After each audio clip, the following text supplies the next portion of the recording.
భారతదేశంలో గొప్ప మహాతల్లి స్త్రీ గొప్పతన్నాడు వివేకానందుడు. ఆయన సీతమ్మ తల్లి జానకి మాత భూదేవాలు అన్నాడు.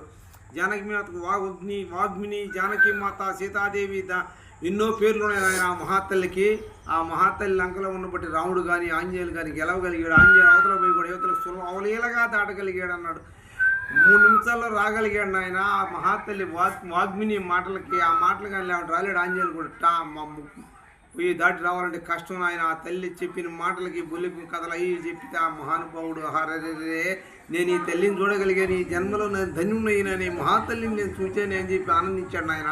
అందుకని లక్ష్మీ ఏలినట్టి లంకాధిపతిపురము పిల్ల కోతిపాదు కొల్లగొట్టు జేటు కాలమైన జరుపలే అల్పలే చాలు విశ్వదాభిరామ ఇనురవే అన్నాడు ఎమ్మన గారు. నాయన ఎంత గొప్ప ధనవంతుడైనా కానీ ఎంత మహావీరుడైనా సరే ఊరంతా ఒకటి ఏకమైనా సరే ఊళ్ళో అందరూ ఏకమైనా సరే కొన్ని మంది ప్రజలు కానీ గ్రామ ప్రజలు కానీ కొద్ది మంది అయినా అయితే ఆ 10 మంది ఆ 100 మంది కూడా ఏం చేయలేరు నాయన. పిల్ల కోతులు నాకు నాశనం చేసింది, లంకని ఏం లేకుండా నాశనం చేసినవి.